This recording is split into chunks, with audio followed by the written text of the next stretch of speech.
কোরআনের কথা যারা বলে, কোরআনের সাথে যারা আছে, এদেরকে নিয়ে আজ কিছু মানুষের অলরেডি আমরা চুলকানি দেখতে পাচ্ছি। আমি কয়েকটা কথা 2 মিনিটে বলছি, একটু ভালো করে। এটা রেকর্ড হচ্ছে, সারা দেশে যাবে, এই জন্য বলছি। বিএনপির নেতাদের থেকে বাম এবং রামদের মতো বক্তব্য জাতি প্রত্যাশা করে না। যদি ঠিক হয় আপনি জবাব দেবেন, কারণ এটা রেকর্ড হচ্ছে। তো বিএনপির নেতাদের থেকে বাম এবং রামদের মতো বক্তব্য জাতি আশা করে না। বিএনপির কিছু নেতা এখন প্রকাশ্য ইসলাম বিরোধী বক্তব্য দিচ্ছেন। আমি কয়েকজনের নাম নিয়েই বলতে পারি, কিন্তু নামগুলো নিলাম না। যা শহীদ জিয়ার মন ও মননের সাথে সাংঘর্ষিক, এদেরকে থামাতে হবে। নচেত এদেশের বিএনপি ও ইসলামপন্থী দলগুলো মুখোমুখি হয়ে যাবে। তখন আওয়ামী ফ্যাসিস্টরা আবারও মাথা তুলে দাঁড়ানোর সুযোগ পাবে। বিএনপি একটা বড় দল, পরবর্তীতে তারা যদি ক্ষমতায় আসে, এটাই স্বাভাবিক। কিন্তু তাদের আচরণ দিন দিন চরম বিব্রতকর হয়ে পড়ছে। বিশেষ করে চাঁপাইনবাবগঞ্জের সাবেক, আমি এমপি বলি না, কারণ এই 3 বছরে যারা এমপি, 3 বারে যারা এমপি হয়েছে, এরা এমপি না, এরা চোর। সুতরাং সাবেক এই নেতা হারুনুর রশিদ এবং তার স্ত্রী পাপিয়া, আমার মনে হয় শেষে অন্তস্তয়াকার বাদ দিলে যেটা হয় উনি সেইটাই। কি হয়? পাপি। এরপরে কিশোরগঞ্জের জনাব ফজলুর রহমান, আমি নাম নিলাম না পরবর্তীতে। আর গত 2 দিন আগে আপনারা দেখতে পাচ্ছেন বাগেরহাটের মংলার বিএনপি নেতা জুলফিকার আলী, উনি রাজনৈতিক দলের একটা গঠনমূলক নাকি সমালোচনা করছিলেন। এই জন্য বলতে বলতে বলেছেন যে কোরআনে কারিম ভাওতাবাজি। তার মানে এটা বোঝাতে চেয়েছিলেন যে কোরআন, জামাত ইসলাম, শিবির, এরা কোরআনের কথা বলে, এরা ভাওতাবাজি করে। এদের এই ভাওতাবাজি বন্ধ করা দরকার। কোরআন দিয়ে যারা কথা বলে, নবীজি বলেন মান ক্বালা বিহি সাদাকা, এরাই সত্য কথা বলে। সুতরাং আপনি যদি কোরআন কেন্দ্রিক মানুষগুলোকে ভাওতাবাজি বলেন, আল্লাহর কোরআনকে পোকার আনতে, এটা নবীর গায়ে যাই লাগে। এই জন্য তাকে ক্ষমা চাইতে হবে। অলরেডি তিনি জাতির কাছে ক্ষমা চেয়েছেন। আগামীতে এরকম ভুল যেন আর কেউ না করেন। জনগণ মুখ ফিরিয়ে নিলে কিন্তু উপায় থাকবে না। এটা তারেক জিয়ার কথা। কি কথা বলেন না কেন? তারেক জিয়া বারবার সতর্ক করছে, আপনি যত বড় দলেরই নাম বলেন, জনগণ যদি মুখ ফিরিয়ে নেয় তখন কিন্তু বিএনপির অস্তিত্ব থাকবে না। ভুলে গেলে চলবে না, ইমরান খান পাকিস্তানের, এটা তেহরিকে ইনসাফ পার্টি ওনার ছিল। যখন ক্ষমতা এসেছিল তখন কিন্তু উপজেলা পর্যায়েও তার দলের কোনো অফিস ছিল না। উপজেলা পর্যায়ে এমন এমন জায়গা আছে সেখানে তার দলীয় কোনো অফিস ছিল না, কিন্তু পাকিস্তানের বড় দলগুলো তার কাছেই পরাস্ত হয়েছিল। সুতরাং সাধু সাবধান।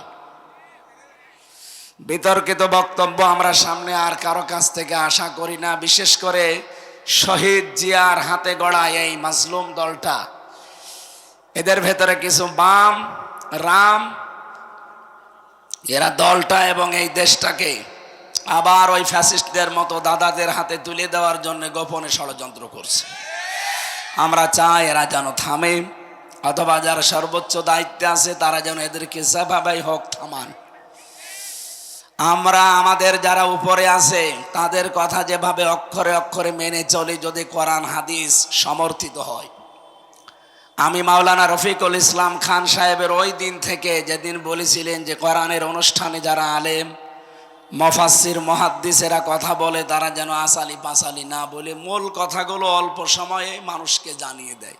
ওই দিন থেকে আমি এই একবারে আল্লাহর কিছু প্রশংসা, রসুলের একবার দরুদ পড়ে মূল কথাগুলো অন্তত 20 মিনিট হোক যেন মানুষ বুঝে বাড়ি যেতে পারে। আমরা এরকম একটা উদ্দেশ্য নিয়েই কিন্তু বসে আছি। সুতরাং আমরা যেমন আমাদের দায়িত্বশীলদের কথা কোরআন হাদিস অনুযায়ী হলে নির্দ্বিধায় মেনে নেই, এদেশের অন্যান্য রাজনৈতিক দল যারা আছে তাদের উচিত তাদের যারা সর্বোচ্চ দায়িত্বে আছে তাদেরকে ফলো করা। ম্যাডাম খালেদা জিয়া মুখে কলু পেটে বসে আছে, একটা কথা তিনি বলে না। এক কথা বলেন না কেন? আর আপনি সে আগস্টের 5 তারিখের পর থেকে আরম্ভ করেছেন আবার সেই ভাঙ্গা বাক্স বাজানো, যে জামাত ইসলাম 71 সালের কাদা এখনো মুছতে পারে নাই।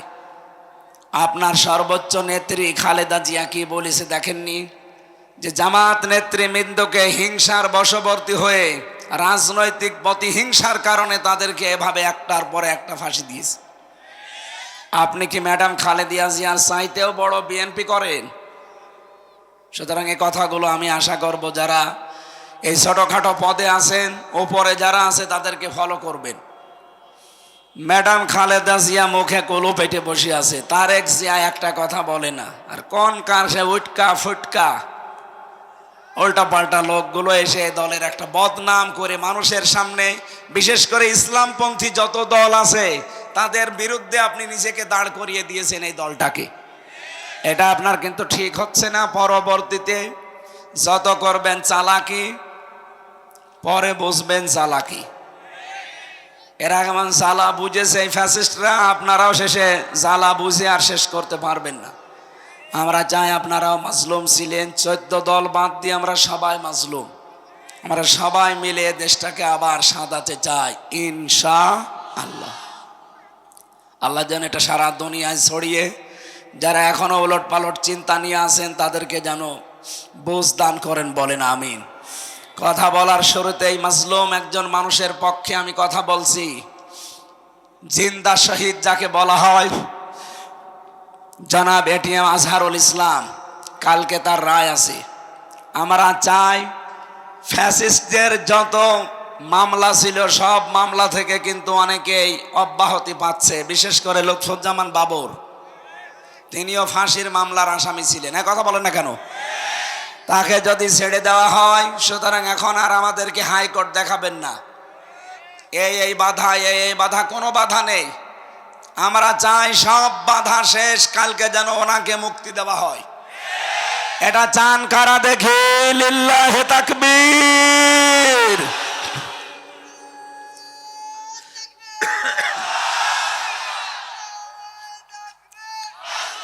আলহামদুলিল্লাহ।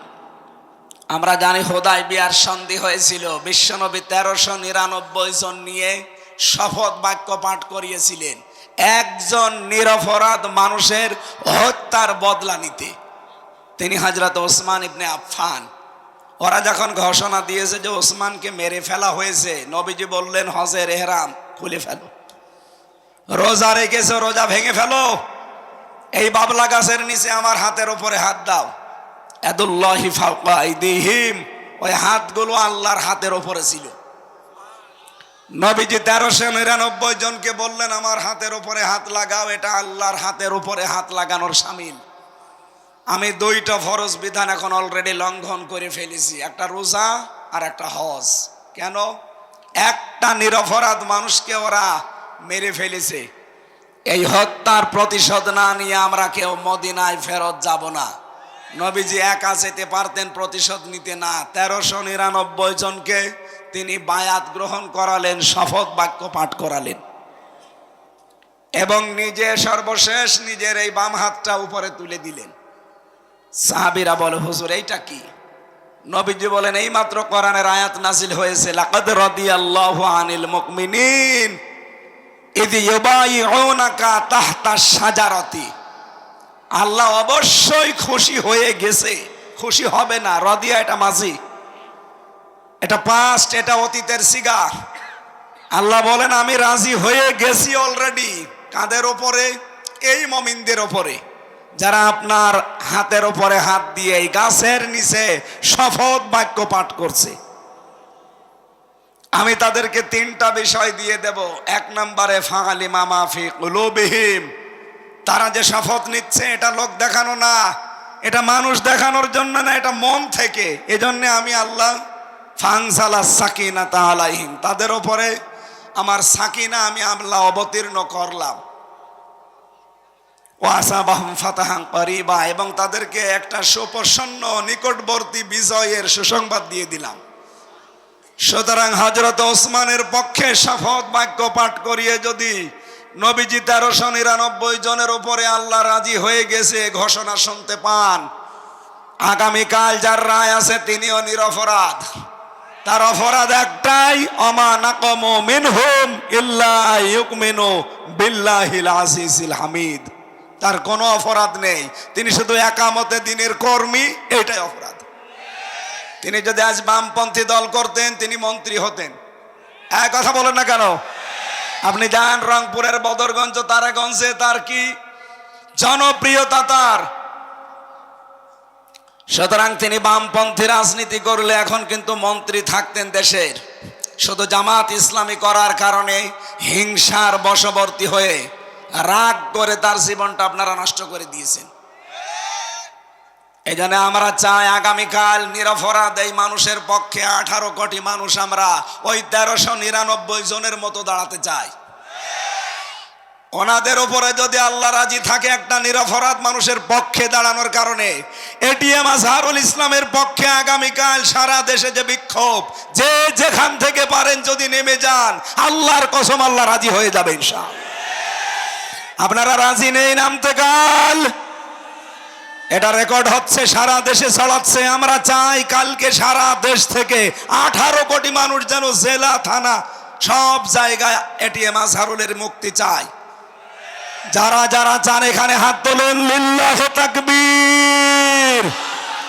মুক্তি মুক্তি মুক্তি চাই।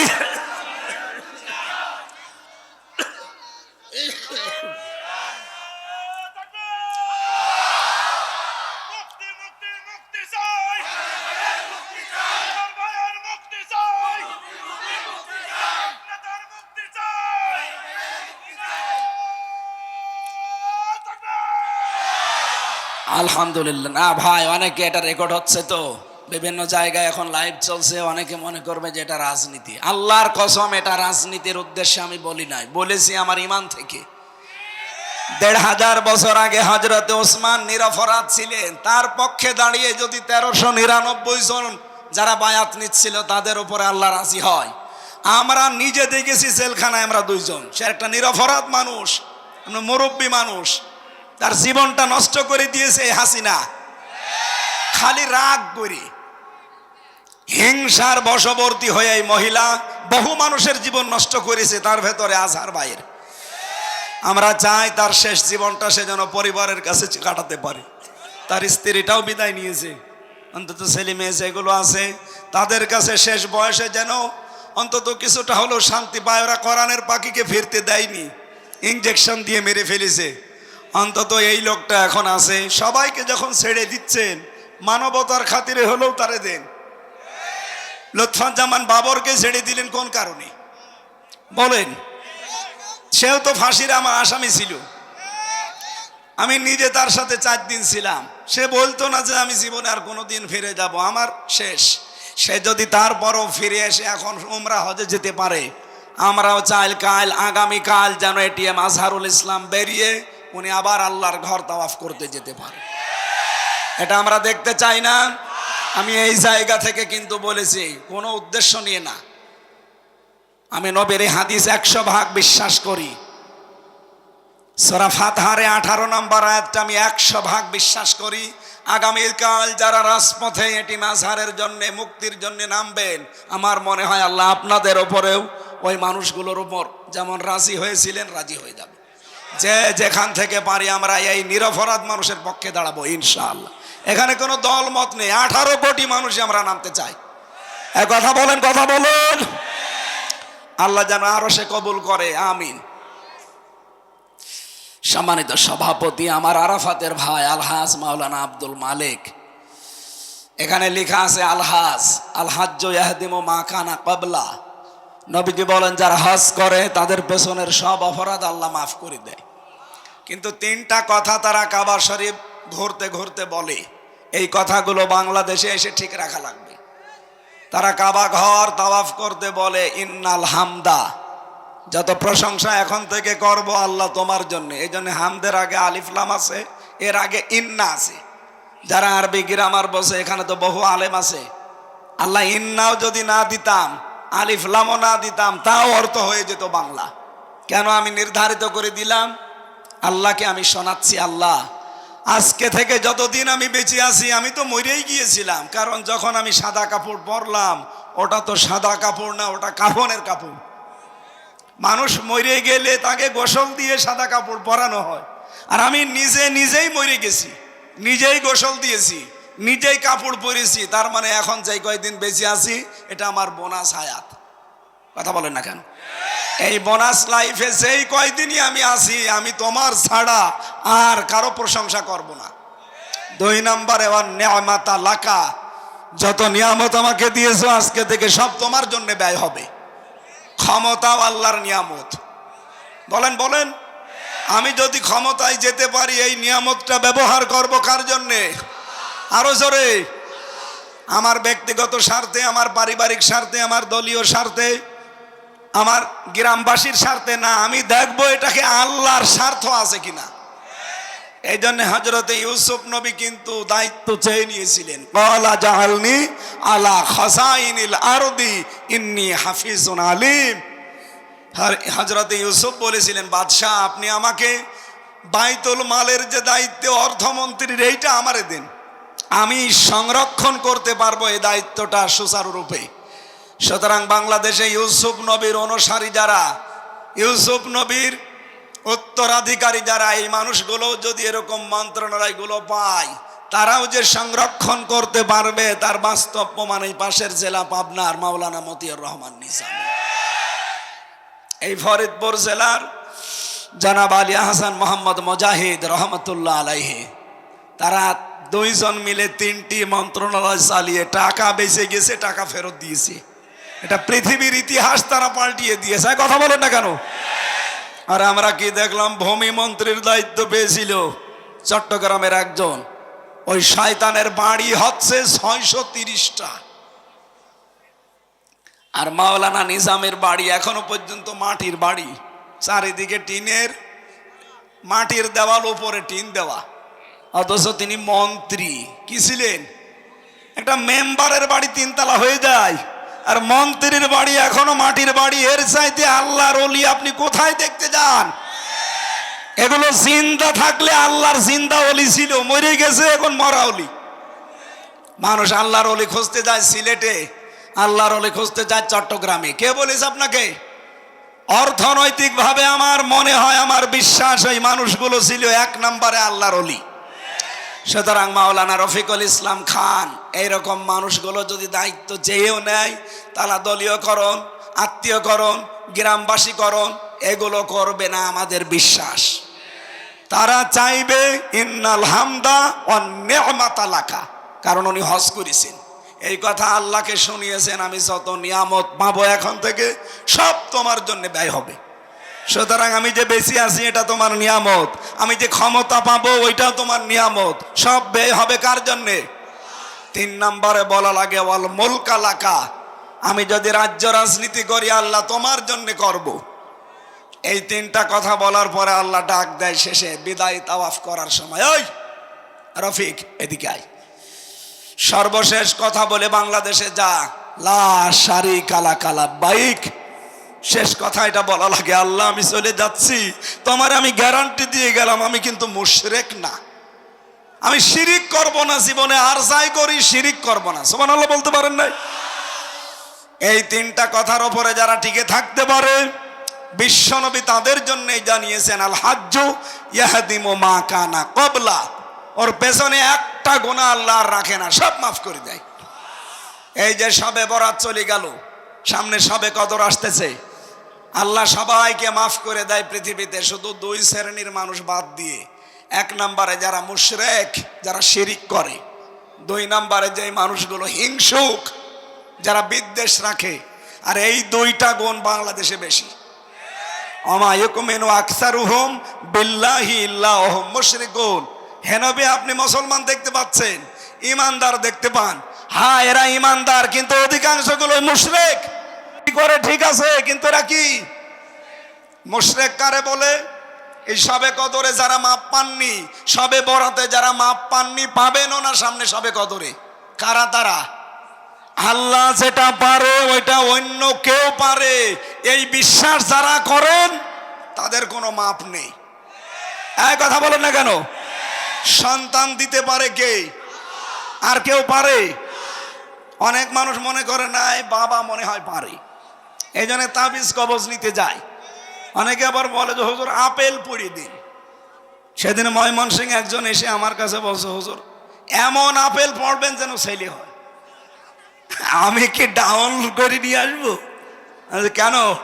বলছে আমার শুধু মেয়ে হয়, আমি আপেল নিয়ে এসেছি। আপনি বড় হুজুর, এমন ভাবে আপেল পড়েন যেন এ বছরে আমার ছেলে হয়। আপেল আমি ফেলে দিলাম। বলছে হুজুর আপেল কই? ফেলে দিস কেন? আরে ভাই আপেল পড়ে যদি ছেলে হইতো আমার 3টা মেয়ে, আমি ম্যাডামরে প্রতিদিন আপেল খাওয়াতাম। কি বিশ্বাস মানুষের! সুতরাং সন্তান দিতে পারে কোনো হামজা, কোনো মাজারে, কোনো আপেলে? কে? আমাদের জাতির পিতা 86 বছর একাধারে দোয়া করেছিলেন, রব্বি হাবলি মিনাস সালিহিন, এ আল্লাহ আমাকে একটা নেককার সন্তান দাও। 86 বছরও দোয়া কবুল হয়নি। 86 বছর পরে আল্লাহ তার দোয়াটা কবুল করে জবাব দিয়েছেন, ফাবাশশারনাহু বিগুলামিন হালিম, আমি তোমাকে একটা ধৈর্যশীল সন্তান উপহার দিলাম, সুসংবাদ দিলাম। জাতির পিতা একজন নবী, নবীর বাবা নবী। এইরকম মানুষের যদি 86 বছর লাগে, আপনি বিয়েই করেননি আর ছেলে চান। সুতরাং এই আশা করা বাদ দেন, আল্লাহ যেটা পারে ওইটা অন্য কেউ পারে না। সুতরাং সন্তান কে দিতে পারে? 2 নম্বরে আলা লাহুল খালকু ওয়াল আমরু, সৃষ্টি যার, আইন চলবে। আরো জোরে বলেন, সৃষ্টি যার, আইন চলবে। এ বাংলাদেশ বানিয়েছেন কে? এখানে আইন চলবে কার? সুতরাং আল্লাহর আইন বাদ দিয়ে যারা নিজেদের বানানো আইন, স্বামীর আইন, দাদার আইন, বাবার আইন, অন্য আইন যারা এখানে কায়েম করতে চান, আপনি মুশরিক। কোন হুজুর নিয়ে আসবেন? নিয়ে আসেন, আমি একেবারে টাটকা কাটছাট কথা বলছি। যারা আল্লাহর আইন বাদ দিয়ে এখানে অন্য কোনো আইন প্রতিষ্ঠা করতে চান, সে যে দলের নামেই হোক, আপনি কিন্তু মুশরিক। আর মুশরিককে আল্লাহ সবে বরাতেও মাফ করে না, সবে কদরেও। সুতরাং এখনই আপনি পাল্টান। আল্লাহর আইন বাদ দিয়ে কোনো আইনের পেছনে আপনি আর থাকতে পারবেন না, তাহলে আপনার নামাজ রোজা সব মাঠে মারা যাবে। কারণ ইন্নাল্লাহা লা ইয়াগফিরু আইয়ুশরাকা বিহি ওয়া ইয়াগফিরু মা দুনা যালিকা লিমান ইয়াশা। আল্লাহ বলেন সব মাফ করে দেব, শুধু শিরিক বাদ দিয়ে। এটা যে শিরিক, এখানে আর কোনো সন্দেহ আছে? সুতরাং আল্লাহর আইনের বিরুদ্ধে যারা আছেন, যে দলের লোক হন ভাই, আমার কোনো ভয় নেই। যারা আল্লাহর আইনে দেশে কায়েম করতে চায় না, সে যদি ফেরেশতা দল নেয় তাও সে মুশরিক। সুতরাং আপনাকে আমি বাঁচানোর জন্য বলছি, আপনি ভুল পথে আছেন। এটা রেকর্ড হয়ে সারা দেশে যাচ্ছে। যার কানে যাচ্ছে সে যদি এটা শোনার পরে গুরুত্ব না দেয়, ও মুশরিক হয়ে মরবে। কি আমার তো বলার দায়িত্ব, আমি বলে দিলাম। আপনার চিন্তা ভাবনার দায়িত্ব ছিল, আপনি করলেন না কেন? আপনি চিন্তা করতে পারেননি যে আলা লাহুল খালকু ওয়াল আমরু, এটাকে আমার বানানো আয়াত। সূরা আরাফের 54 নম্বর আয়াত। আল্লাহ বলেন সৃষ্টি যার, আইন চলবে। ইনিল হুকমু ইল্লা লিল্লাহ, সূরা ইউসুফ 40 নম্বর আয়াতের মাঝের অংশে আছে। হুকুম দেওয়ার একচ্ছত্র মালিকানা কার? সুতরাং এই দেশে কোনো বাবার হুকুম আর চলবে না, কোনো স্বামীর হুকুম চলবে না, কোনো চাচার হুকুম চলবে না। এখানে আইন চলবে, হুকুম চলবে একমাত্র কার? এর পক্ষে যারা আছে তাদের আল্লাহ মাফ করবে, এর বিপক্ষে যারা আছে তারা মুশরিক। এ সবে বরাতে মাপ পায়নি, সবে কদরেও মাপ পাবে না। এর ভেতরে আর কোনো ভেজাল আছে? এরপরেও যদি কেউ না বোঝার ভান করে থাকেন, এদিকে আসেন, এমন জোরে কানের নিচে 2টা দেব, সব বুঝে ফেলবেন। এত কিছু বলার পরও বলে হুজুর আমি বুঝি নাই। আপনি কি করলে বুঝবেন বলেন? সুতরাং যিনি আজকের সভাপতি, আমার আরাফাতের ভাই, আল্লাহ যেন তাকে ওই 3টা কথা কাবা শরীফ সামনে নিয়ে যেটা বলেছিলেন ওটা ঠিক রাখার তৌফিক দেন, বলেন আমিন। মাহফিলের সহ সভাপতি অনেক মানুষের নাম দিয়েছেন, প্রধান অতিথি সহকারী সেক্রেটারি জেনারেল বাংলাদেশ জামাত ইসলামী, সাবেক কেন্দ্রীয় সভাপতি বাংলাদেশ ইসলামী ছাত্র শিবির এবং নির্বাচিত সিনেট সদস্য রাজশাহী বিশ্ববিদ্যালয় এই সিরাজগঞ্জ উল্লাপাড়ার কৃতি সন্তান, আমাদের অভিভাবক শ্রদ্ধাভাজন বড় ভাই আলহাজ মাওলানা রফিকুল ইসলাম খান দামাত বারকাতুহুমুল আলিয়া, যত মানুষের নাম দিয়েছেন আমি একবারে দোয়া করি নাকি? একবারে করি, কারণ আমার গলায় পারছে না তো। এতক্ষণ যিনি আলোচনা রাখলেন তানজিমুল মিল্লাত ইন্টারন্যাশনাল ক্যাডেট মাদ্রাসা ঢাকার শ্রদ্ধাভাজন প্রিন্সিপাল জনাব মাওলানা নূর মোহাম্মদ সিরাজি, সিরাজি যেহেতু সিরাজগঞ্জের বাড়ি মনে হয় নাকি? হ্যাঁ। আলোচনা রেখেছেন হাফেজ কারি মাওলানা নূর নবী হোসেন জিহাদি। আমার আগে যিনি কথা বললেন মাওলানা হোসাইন মাহফুজ সহ অন্যান্য ওলামা ইকরাম, মঞ্চে বসা সম্মানিত ব্যক্তিবর্গ। আমি যার মাধ্যমে আজকে এখানে এসেছি, এই দাওয়াতটা নিয়েছিলাম অ্যাডভোকেট মিঠু ভাইয়ের মাধ্যমে। আপনাদের এলাকায় বাড়ি মনে হয়, কোথায় বাড়ি? সাঁথিয়া। শ্বশুর বাড়ি এখানে, জামাই আপনাদের। সামনে বসা আমার প্রাণ প্রিয় মুসলমান ভাইরা, পর্দার আড়ালের সম্মানিতা মা এবং বোনেরা, যেহেতু খান সাহেব বলছিলেন এই এলাকাকে আমরা মদিনা হিসাবে জানি, আল্লাহ যেন মদিনার মতোই বানিয়ে দেন। হয়তো মদিনার মতো হবে না, কারণ এখানে তার রসুল নেই। মদিনার দাম বাড়ার পেছনে কারণ রসুল্লাহ। কথা বলেন না কেন? লাইন শাকারতুম লাযিদান্নাকুম, যদি কেউ নিয়ামতের শুকরিয়া আদায় করে আল্লাহ সেটা বাড়িয়ে দেয়। বিশ্বনবীর মতো এত বড় নিয়ামত দুনিয়াতে আছে আর? বলেন বলেন। অথচ এসেছিলেন মক্কায়, তারা গুরুত্বই দেয়নি। যারা গুরুত্ব দিয়েছিল মদিনার লোকেরা, কিয়ামত পর্যন্ত এই বড় দয়া রহমত আল্লাহ সেখানে রেখে দিয়েছে। এই যে আমরা যারা হজে যাই, মদিনায় কিন্তু কোনো কাজ নেই, হজ সব মক্কায়। মক্কায় যা আছে এখানে করলে হজ শেষ, কিন্তু মদিনায় যাওয়া লাগে কেন? লক্ষ লক্ষ হাজী সাহেবরা মদিনায় অন্তত 8 দিনে 40 ওয়াক্ত নামাজ মসজিদে নববীতে পড়ে। একটাই কারণ, সেখানে রাসূলুল্লাহ আছেন। এই জন্য আমাদের নিয়ামতের কদর করা লাগবে। সামনে যেহেতু একটা নিয়ামত আল্লাহ আমাদের দিতে যাচ্ছেন, যত ষড়যন্ত্র হচ্ছিল সব ষড়যন্ত্র কিন্তু আল্লাহ নিজে নস্যাৎ করে দিচ্ছে। সবচাইতে গুরুত্বপূর্ণ এবং ভয়াবহ ষড়যন্ত্র 3 দিন আগে হয়েছিল। যিনি পালিয়েছে উনি ওনার কথিত স্বামী যাকে বলা হয়, আমি নাম নিতেও ঘৃণা করি ওই লোকটার, কারণ পৃথিবীতে মুশরিকরা আল্লাহর কাছে সবচাইতে ঘৃণিত। এই কথা বলেন না কেন? সুতরাং ওই দাদা ওনারে পাঠিয়েছিল ট্রাম্পের কাছে যে বাংলাদেশ সম্পর্কে কিছু উলট পালট মিথ্যা কথা বলতে। এগুলো শুনে ট্রাম্প যেন রেগে যায় আর ওই মহিলাকে যেন আবার এখানে বসিয়ে দেয়। আল্লাহর ইশারা, ওই দিনই ডক্টর ইউনূস আন্তর্জাতিক মিডিয়াগুলো নিয়ে আয়না ঘরে গেছে। আর ওদিকে জাতিসংঘ রিপোর্ট পেশ করে দিয়েছে। ট্রাম্প দেখছে যে এ বলে কি গো, মাইক্রোসফট এটা রিপোর্ট দিয়েছে 257টা রাষ্ট্র দুনিয়ায় সবচাইতে বেশি মিথ্যা কথা বলে ভারত। আপনারা গত পরশু দিনের রিপোর্ট পেয়েছেন ভয়েস অফ আমেরিকার।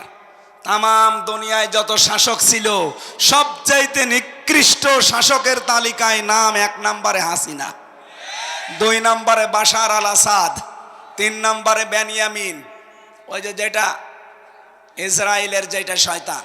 এরকম 100 জনের তালিকা দিয়েছে। 1 নম্বরে কোনটা? সুতরাং আল্লাহ আমাদেরকে বাঁচিয়েছেন। ট্রাম্প শেষ পর্যন্ত ঝাড়ি দিয়ে বলেছে বাংলাদেশ আর হাসিনা নিয়ে আমার কাছে কোনো কথা বলবেন না, ওটা আপনাদের ব্যাপার, আপনারা মিটান।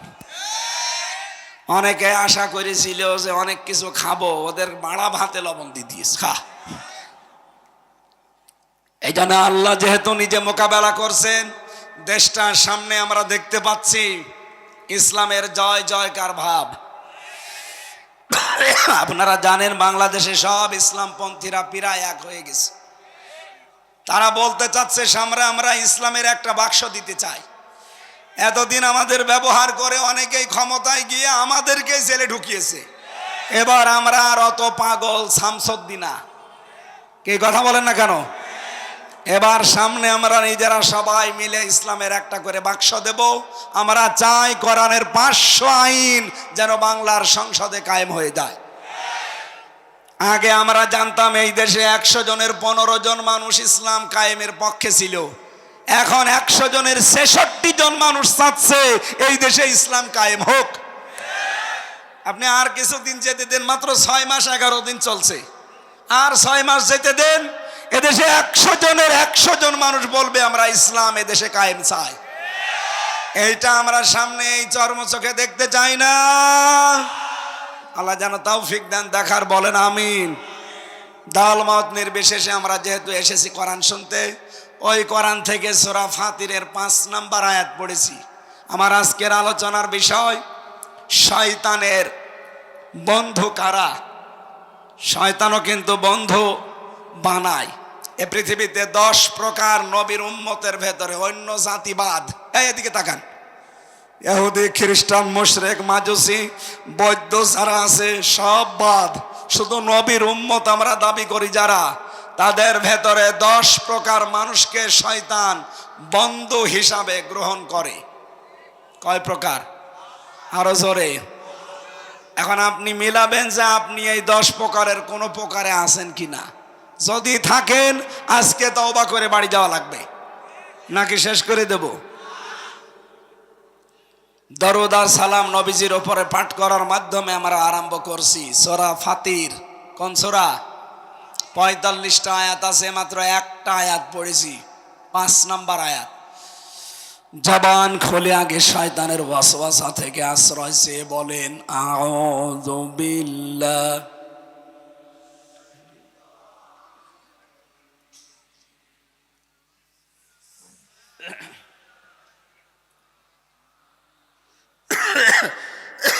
না না, কিচ্ছু লাগবে না। ইয়া আইয়ুহান নাসু ইন্না ওয়াদাল্লাহি হক। সাদাকাল্লাহুল আযীম।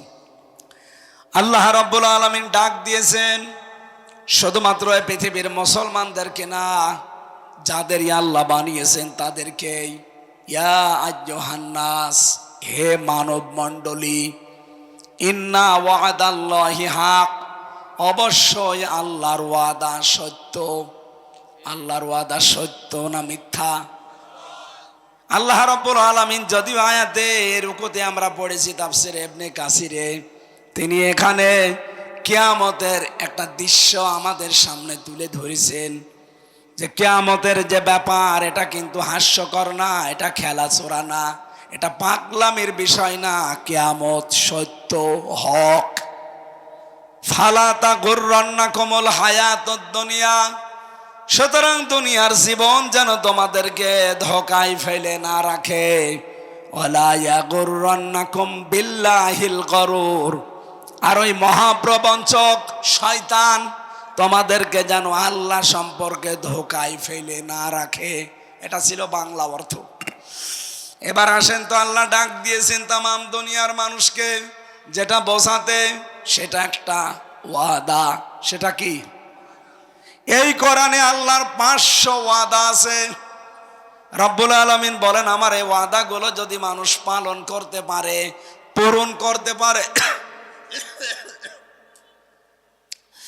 জেল থেকে বেরিয়ে ভাই আমি এখনো স্বাভাবিক না, মানে শরীরও দেবী আছে, কণ্ঠও দেবী আছে। জালেমরা তো বহু টর্চার করেছে, এই কারণে আমার শরীর স্বাভাবিক হচ্ছে না। দোয়া করছে না, ঠান্ডা পানি খেলে গলা আরো বসে যাবে। দরকার হয় চা থাকলে দেন, না থাকলে দেওয়ার দরকার। আর এই বাতাসটা ছেড়ে দেন।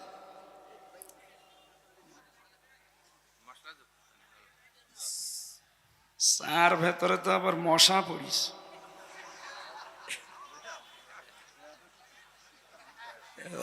5 টাকার চা মশা পড়বে না, হাতি পড়বে। মনে হয় এটা পাল্টিয়ে দিলে ভালো। মশা একটু গরমটা থাকলে দেন। সুবহানাল্লাহ, আলহামদুলিল্লাহ। বসেন, বসেন বসেন বসেন। আপনার জন্য যদি ডিস্টার্ব হয় না কারো, সুবহানাল্লাহ আলহামদুলিল্লাহ লা ইলাহা ইল্লাল্লাহ সুবহানাল্লাহ আলহামদুলিল্লাহ লা ইলাহা ইল্লাল্লাহ মুহাম্মাদুর রাসূল।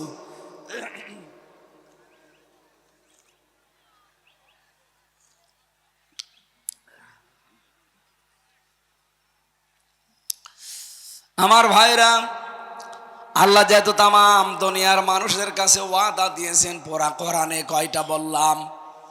আল্লাহর এই 500 ওয়াদার ভেতরে কোনো সন্দেহ আছে? আল্লাহ পাক 1 নম্বরে ওয়াদা দিয়েছেন, এই জমিনে যারা আছে এই মানুষগুলোর জন্য প্রথম ওয়াদা হচ্ছে ওয়াদাল্লাহুল্লাযীনা আমানু মিনকুম ওয়া আমিলুস সালিহাত লা ইস্তাখলিফান্নাহুম ফিল আরদ কামা ইস্তাখলাফাল্লাযীনা মিন ক্বাবলিহিম।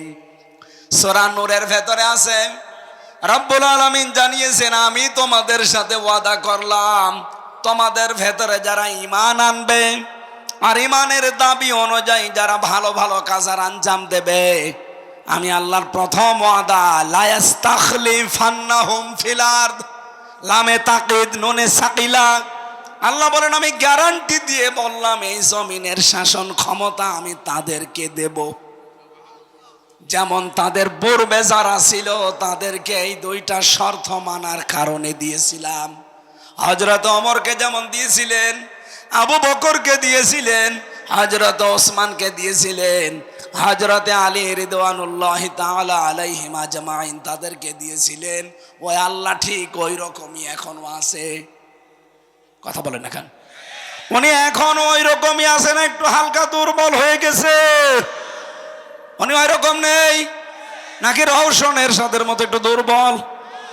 এমন গৃহপালিত বিরোধী দল ছিল, আমার মনে হয় এই রওশনের সাথে ঠেলা দিলেই পরিচিত।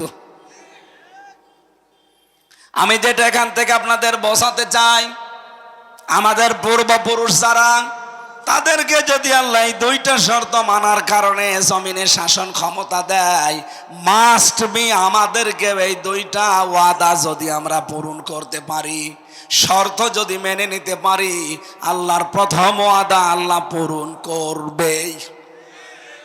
ইন্না ওয়াদাল্লাহি হক, আমি আল্লাহর ওয়াদা কি সত্য। সুতরাং এই ওয়াদার সামনে আমরা দেখতে চাই, কিন্তু আমাদের আবার 2টা গুণ লাগবে না? বলেন বলেন। ওয়ালা তাহিনু ওয়ালা তাহজানু ওয়া আনতুমুল আ'লাউনা ইন কুনতুম মুমিনিন। সূরা আলে ইমরানে আল্লাহ জানিয়েছেন, কোনো চিন্তা নেই, কোনো ভয় নেই, তোমরাই বিজয়ী হবে সামনে যদি মুমিন হতে পারো। ও সিরাজগঞ্জবাসী, এই পৃথিবীর ময়দানে ভয় নেই, চিন্তা নেই, বিজয় হওয়ার দায়িত্ব আল্লাহ বলেন তোমরা বিজয়ী হবে যদি মুমিন হতে পারো। বিজয় দেওয়ার মালিক কে? আরো বলেন, মুমিন হওয়ার মালিক কে? অবশ্য আল্লাহ। আল্লাহ মুমিন হবে? আল্লাহ তো মুমিন আছে। আল্লাহর নাম কি? মুমিন। আল্লাহর নাম কি? আর আমরা কি? আব্দুল মুমিন। আমরা কি? সুতরাং বিজয়ী হব আমরা, মাস্ট বি। শর্ত আল্লাহ দিয়েছেন ইন কুনতুম মুমিনিন। ইনের শর্তিয়া যদি আমরা মুমিন হতে পারি, তাহলে আজকে থেকে আমাদের চেষ্টায় থাকবে এইটা, আল্লাহর এই ওয়াদা 500 আমরা অন্তত প্রথম ওয়াদা, উনি যেহেতু লা ইস্তাখলিফান্নাহুম ফিল আরদ, তোমাদেরকে অবশ্যই আমি জমিনের শাসন ক্ষমতা দেব, এ ওয়াদা করলেন কে? আরো জোরে বলেন কে? এ ওয়াদা আমরা সামনে দেখতে চাই না? শর্ত কয়টা? একটা। বলেন কয়টা? ঈমান আনতে হবে। মুমিন যদি আমরা হতে পারি, আমরা হব আব্দুল মুমিন। আসল মুমিন কে? উনি বিজয় দেওয়ার মালিক। এই জন্য যারা বলছেন বিজয় দেওয়ার মালিকও আল্লাহ, মমিন হওয়ার মালিকও আল্লাহ, না, আল্লাহর মমিন হওয়ার দরকার নেই। মমিন হওয়া দরকার কাদের? আমাদের। সুতরাং আমরা এমন মমিন হতে চাই যেমন হযরত ওমর হয়েছিলেন। কথা বলেন ঠিক কিনা? তাহলে আল্লাহর ওয়াদা আল্লাহ দেখাবেন। রাব্বুল আলামিন বলেন ইন্নাকা লা তুখলিফুল মিয়াদ রাব্বানা লা তুযিগ কুলুবানা বা'দা ইয হাদাইতানা ওয়া হাব লানা মিন লাদুনকা রাহমা ইন্নাকা আনতাল ওয়াহ্হাব রাব্বানা ওয়া আতিনা মা ওয়া'আদতানা আলা রুসুলিকা ওয়া লা তুখজিনা ইয়াওমাল কিয়ামাহ ইন্নাকা লা তুখলিফুল মিআদ। এই আয়াতগুলো আমি শুধু তেলাওয়াত করলাম, এর ব্যাখ্যাটা বলছি না। আল্লাহ এখানে একটা ওয়াদা দিয়েছেন, সেটা কিয়ামতের ওয়াদা। কিসের ওয়াদা? আল্লাহ বলেন অবশ্যই কিয়ামত হবে, তোমাদের সবাইকে ওই দিন আমি আল্লাহর দরবারে আসা লাগবে, হাজির হওয়া লাগবে। সুতরাং ওই দিন আসার আগে যেই কয়দিন দুনিয়ায় আসো, দুনিয়ার এই জমিনটা, এই জীবনটা তোমাদেরকে যেন ধোকায় ফেলে না রাখে। সিরাজগঞ্জবাসী, শয়তান আমাদের সামনে বিভিন্ন জাঁকজমকপূর্ণ বিভিন্ন জিনিস সামনে তুলে ধরে আমাদের আখিরাত, আমাদের কিয়ামতে যে জবাব দেওয়া লাগবে, এ বিশাল জীবন সম্পর্কে একটা ধোকায় ফেলে রাখতে চাই। কথা বলেন না কেন? এ ধোকায় আমরা পড়তে চাই। আরো জোরে বলেন চাই। ওয়ালা ইয়াগুররান্নাকুম বিল্লাহিল গরুর। আল্লাহ বলেন সেই মহাপ্রবঞ্চক, মহাপ্রতারক, ধোঁকাবাজ এই শয়তান যেন আল্লাহ সম্পর্কে তোমাদেরকে ধোকায় ফেলে না রাখে। আয়াতের তাফসীর পড়তে গিয়ে আমি দেখেছি শয়তান প্রধানত দুই প্রকার। কয় প্রকার? একটা হচ্ছে মানুষ শয়তান, আর একটা জিন শয়তান। মানুষ শয়তানের ভেতরে আবার দুই প্রকার, একটা নারী শয়তান, একটা পুরুষ শয়তান। কথা বলেন না কেন? এই পৃথিবীতে কোনো পুরুষকে যদি শয়তান আসর করে, তার দ্বারা যা ক্ষতি হয় তার চাইতে বেশি ক্ষতি হওয়ার সম্ভাবনা কোনো মহিলাকে যদি শয়তান আসর করে। এই জন্য পুরা কোরআন শরীফের ভেতরে যেখানে শয়তানের চক্রান্ত কথা, সেখানে দেখবেন দঈফা লেখা আছে। ইন্না কায়দা শাইতানি কানা দঈফা। অবশ্যই শয়তানের চক্রান্ত একেবারেই দুর্বল। কিন্তু মেয়েদের কথা যেখানে আছে, ওই জায়গায় কিন্তু দুর্বল শব্দ আপনি পাবেন না। সূরা ইউসুফের 28 নম্বর আয়াতে আমি পেয়েছি ইন্না কাইদাকুন্না আযীম। আল্লাহ পাক বলেন মেয়েদের চক্রান্ত বড় ভয়ঙ্কর। ও সিরাজগঞ্জবাসী, এখানে একটা শিক্ষা আছে। এদিকে তাকান। আল্লাহ কিন্তু এখানে হযরতে ইউসুফ আলাইহিস সালামের নামে যে সূরাটা ইউসুফ 28 নম্বর আয়াতে, যদিও এটা জুলাইখার নামে নাজিল হওয়া, রব্বুল আলামিন জুলাইখার নাম এখানে দিতে পারতেন। ফ্যানটা ঘুরিয়ে দেন। জুলাইখার নাম আল্লাহ না দিয়ে কায়দা কন্যা দিলেন কেন? বহুবচন। যদি কা দিতেন তাও তো অর্থ হয়ে যেত। আল্লাহ কন্যা দিলেন কেন? দুইটা তাফসির আছে এখানে। এদিকে তাকান। প্রথম তাফসির হচ্ছে আল্লাহ কা না দিয়ে কন্যা দিয়েছেন এ কারণে, শুধুমাত্র পৃথিবীতে জুলাইখা একা না, এরকম বহু জুলাইখা যুগে যুগে আসবে।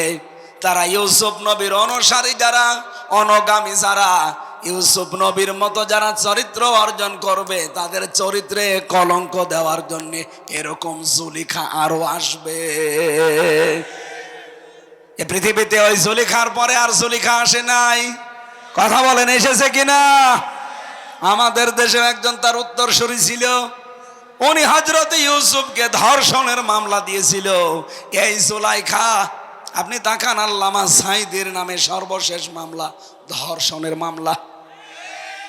অ্যাডভোকেট তাজুল ইসলাম উনি জিজ্ঞাসা করছিলেন ওই মহিলাকে, যে মেয়ে মাওলানা সাঈদী আপনাকে ধর্ষণ করেছে? জি হ্যাঁ। আপনার জন্ম তারিখ কত? কোন সালে আপনি জন্ম নিয়েছেন? মেয়েটা বলছে আমি জন্ম নিয়েছি 1975 সালে। ধর্ষণ করেছে কত সালে? বলছে 1971-এ। অ্যাডভোকেট তাজুল ইসলাম ওই দিনই বলেছিলেন, মাননীয় আদালত এই পয়েন্টটা লিখে রাখেন, ও জন্ম 75-এ, ধর্ষিত হয়েছে 71-এ, এটা কি রুহের জগতে? ওই দিন মামলা ঢিসমিস হয়ে যাওয়ার কথা না? বলেন বলেন। কিন্তু পুরাটা তো সাজানো, এই ট্রাইব্যুনালও সাজানো, বিচারপতি সাজানো, আসামিগুলো সাজানো, কিগুলো সাজানো। ওইগুলো তো আসামি হওয়ার কথা না, ধরে ধরে সাজিয়ে আসামি বানিয়ে দিয়েছে। রায় দিচ্ছে, রায়ও সাজানো। এই কথা বলেন না কেন? সুতরাং সবই যখন সাজানো, আর এই ট্রাইব্যুনালে এটিএম আজহারুল ইসলামের নামে যে ফাঁসির রায়, যারা সাক্ষী, এই যে আজকে বেরিয়েছে রিপোর্ট, অনেক আগে বেরিয়েছিল, আজকে আমি দেখলাম 3 জন সাক্ষীর উপরে ভিত্তি করে তারে ফাঁসির রায় দিয়েছে।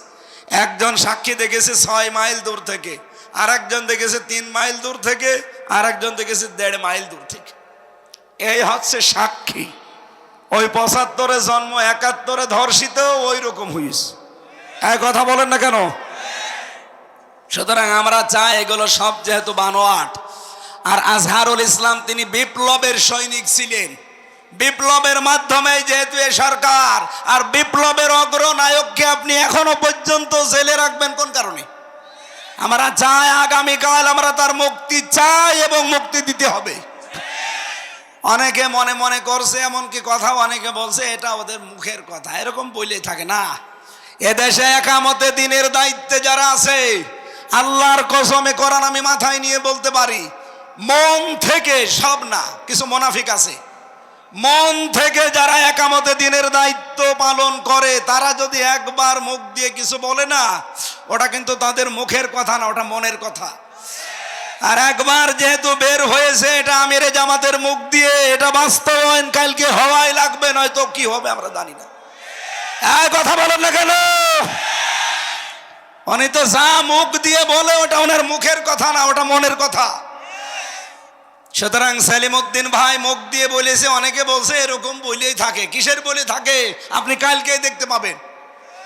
খালি আমরা বলি না, মুখ দিয়ে যেটা বলি ওইটা আমার মুখে এবং মনে এক কথা। আমরা চাই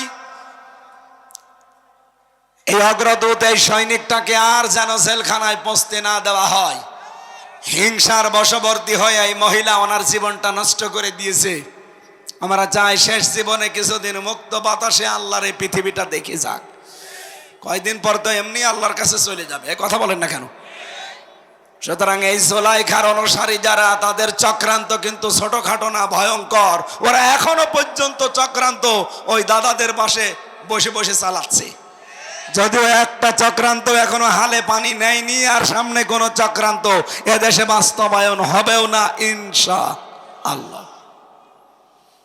যা বললাম দেখেন, 2টা বললাম, উনি সাক্ষী দিয়েছে, ধর্ষিতা হয়েছে, আর ইরার 3টা সাক্ষী। পুরাটা যে সব বানোয়াট, সাজানো, মিথ্যা। একটু যাদের মাথায় মগজ আছে, চিন্তা করলে আপনি বুঝে ফেলবেন।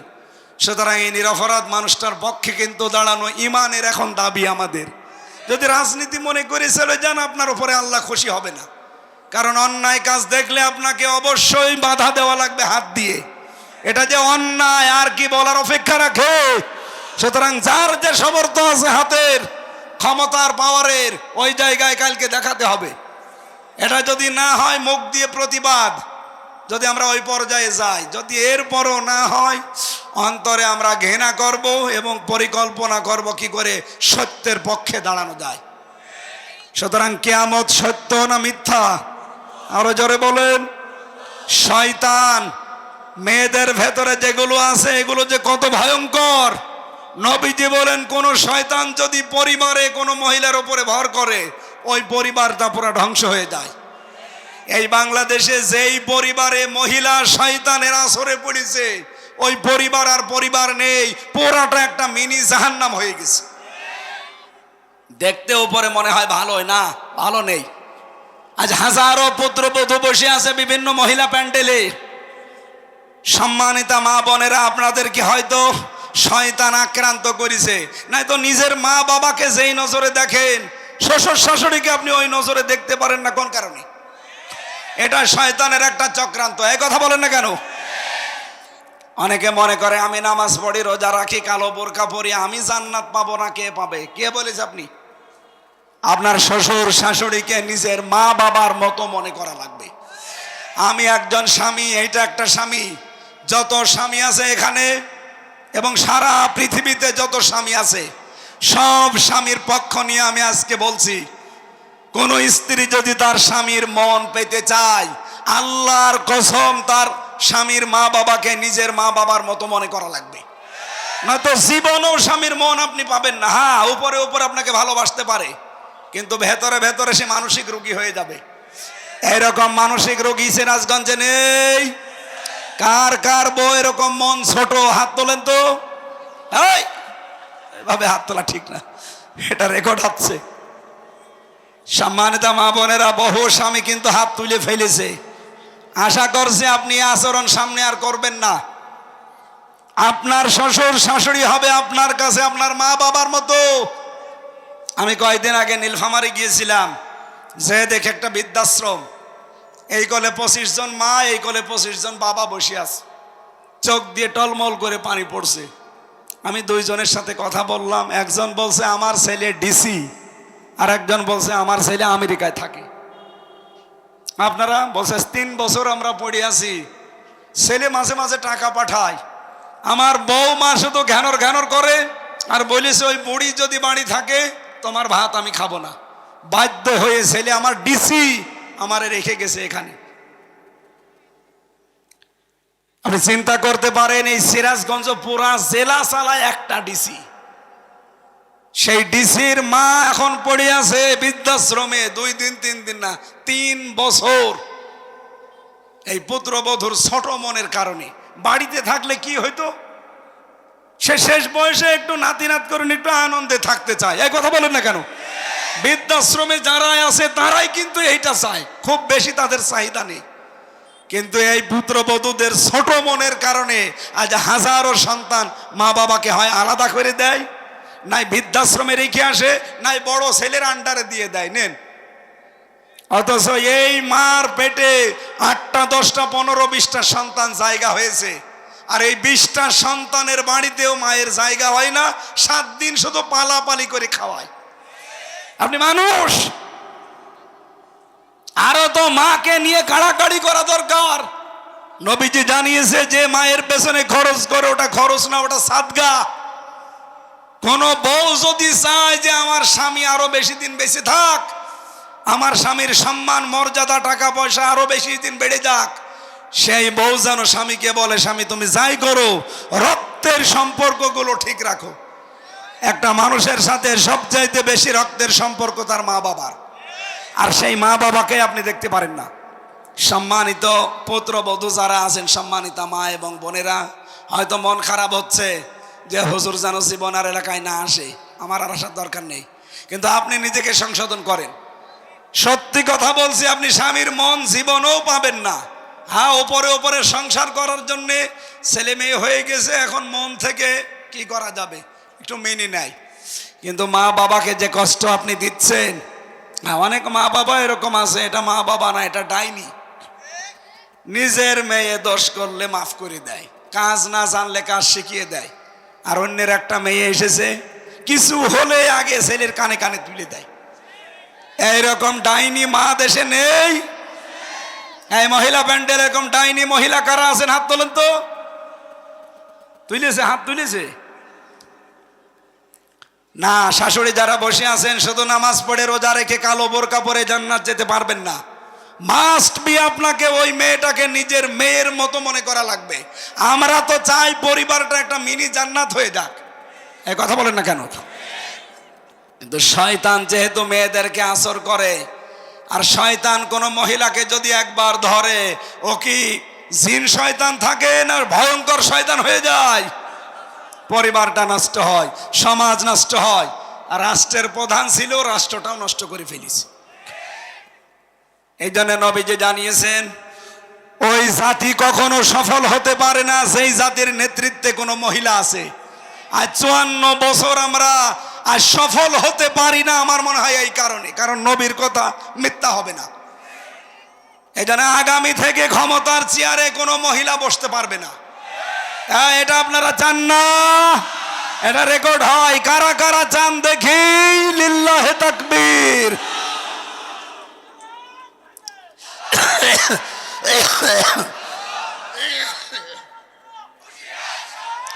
আলহামদুলিল্লাহ। আমরা চাই আগামীতে আমাদের নেতা হবে, রাষ্ট্রপ্রধান হবে কোনো পুরুষ। এটা আমার বানানো কথা। সূরা নিসার 34 নম্বর আয়াত। আর রিজালু কাওয়ামুনা আলান নিসা। পুরুষ মানুষ হবে নেতা, মেয়েরা হবে তার আজ্ঞাবহ। আর এখন বউগুলো রাজমিস্ত্রি আর আমরা যোগাইলি না। এটা আর সামনে আমরা হতে দিতে চাই না। শয়তানের চক্রান্ত কিন্তু মারাত্মক। শয়তান নবীর উম্মতের ভেতরে কয় প্রকার মানুষকে বন্ধু মনে করে? 10 প্রকার। বলেন বলেন। 1 নম্বরে জালেম শাসক, যেটা এর আগে ছিল। ওটা সরাসরি তো শয়তান। শয়তান আর বন্ধু বানাবে কি? শয়তান বলতো তুমি যখন আসো আমি অন্য দেশে গেলাম। 2 নম্বরে ওই আলেম যারা জালেমের তোষামদি করে, আর এইটাও 15.5 বছরে বেশি ছিল। 3 নম্বরে ওই সমস্ত ধনী মানুষ যারা টাকা পয়সা কামাইয়ের ক্ষেত্রে কোনো বাজ বিচার করে না। বাবা শাহজালাল সব হালাল, এরকম ছিল না 15 বছরে। 4 নম্বরে যে মানুষগুলো খাদ্যে ভেজাল দেয়, এই যে খাদ্যে ফরমালিন যারা দেয়, বিষ দেয়, ভেজাল দেয়, এরা প্রকারান্তে মানুষকে হত্যা করার শামিল। আমার মনে হয় সামনে এরকম মানুষ ধরা পড়ে গেলে এদের আর বাঁচিয়ে রাখা ঠিক না। কারণ এরা তো মানুষ না, এরা কি শয়তানের বন্ধু? বলেন বলেন, শয়তানের। সুতরাং খাদ্যে ভেজাল দেওয়া, খাদ্যে ফরমালিন দেওয়া, ঔষধ দেওয়া, এটা বন্ধ করা লাগবে। যদি কোনোটা ধরা পড়ে ওই রকম খাদ্য নিয়ে, ওই রকম ফল, ওর মেয়েকে ওর বউকে খাওয়াবেন। দেখ কেমন লাগে। এইটা খেয়ে আমার বউ আমার মেয়ে হার্ট অ্যাটাক করে কলিজা নষ্ট হয়ে ভেতরে সব অসুস্থ হয়ে মরে যাবে, আর তুমি ওই টাকা নিয়ে আরামে খাবে না। ওইটা ধরা পড়লে ওরে দিয়ে খাওয়ানো লাগবে। এই জন্য খাদ্যে ভেজাল যারা দিচ্ছেন, ঔষধ মিশাচ্ছেন যারা, তারা কিন্তু আর মানুষ এখন আর নেই। আপনি শয়তানের অলরেডি বন্ধ হয়ে গেছেন। আমরা তাফসীর থেকে যেহেতু তুলেছি, মন মতো তো বলতে পারবো না, তাফসীর থেকে শোনাচ্ছি। 10 প্রকার মানুষের নাম বললাম না? প্রথম নম্বরে কি? জালিম শাসক। বলেন জালিম। 2 নম্বরে কৃপণ ধনী, যারা মাল উপার্জন করে কিন্তু কোনো বাজ বিচার নেই। 3 নম্বরে ওই আলিম যারা জালিমের সাফাই গায়। 4 নম্বরে বলেছিলাম যারা খাদ্যে ভেজাল দেয়, ঔষধ দেয়, কীটনাশক মিশায়। এরপরে 5 নম্বরে যারা আমানতের খেয়ানত করে। সামনে কিন্তু আসতেছে বহু আমানতের দোহাই দেবে, আর দায়িত্ব পেয়ে গেলেই খেয়ানত করবে। 6 নম্বরে পেয়েছি অহংকারী লোক। 7 নম্বরে পেয়েছিলাম যারা পণ্য ক্রাইসিস তৈরি করে। 8 নম্বরে যারা জেনাকারী। এই পৃথিবীতে একটা দেশ, আমি নাম নিলাম না, ওরা পণ্য ওয়েবসাইট তৈরি করেছে, নারী পুরুষকে উলঙ্গ করে এই যুগল দৃশ্যগুলো তাম দুনিয়ায় দেখিয়ে পণ্য প্রোডাক্ট বানিয়েছে, এটা ইন্ডাস্ট্রি বানিয়েছে। এই মানব জাতির জন্য এই অপরাধটা দুনিয়া যে কত বড় মারাত্মক, পৃথিবী এখন ধ্বংস হয়ে যাচ্ছে এই অপরাধটার কারণে। সুতরাং জেনাকারী যারা, এরা মানুষ আর নেই, এরা শয়তানের বন্ধু হয়ে গেছে। 8 নম্বরে যারা সুদখোর। 9 নম্বরে যারা বখিল, দান করতে চায় না। 10 নম্বরে যারা মাদক দ্রব্য সেবন করে আর আমদানি করে। বাংলাদেশ থেকে লোহা, তামা, সোনা এগুলো পাচার হয়, আর দাদাদের দেশ থেকে আসে ডাল, বাবা, গাঁজা। এগুলো আর সামনে আসতে দেওয়া হবে না ইনশাআল্লাহ। এই বাংলাদেশটা একটা নিয়ামত, এটা ইকোনমিক অর্থনৈতিক একটা অঞ্চল।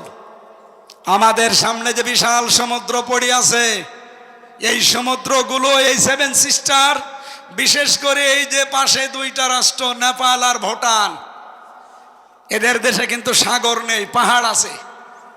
ওরা ব্যবসা বাণিজ্য করতে হলে এই সাগর ব্যবহার করা লাগবে, বিশেষ করে এই 7 সিস্টারের। আমরা চাই সবাই মিলে ব্যবসা করে এই সাগর থেকে সবাই লাভবান হব। এই দেশটা আল্লাহ এমনভাবে আমাদের আয়ত্তে দিয়েছেন, এমন একটা নিয়ামত হিসাবে দিয়েছেন, যদি আমরা সঠিকভাবে সামনে ব্যবহার করতে পারি, 18 কোটি মানুষ 18 কোটি জনসম্পদে পরিণত হয়ে এই দেশ থেকেও চীন দেশের মতো আস্তে আস্তে আমরা উন্নত হতে পারবো। আল্লাহ সেই তৌফিক সামনে আমাদের দেখার সুযোগ করে দেন, বলেন আমিন। আমার লিখিত বই আছে, জেলখানায় কিছু লিখেছিলাম, বাইরে এসে পরবর্তীতে করেছি, ওই গাড়ি থেকে নিয়েছেন, কয়টা আছে? আল্লাহুম্মা আমিন।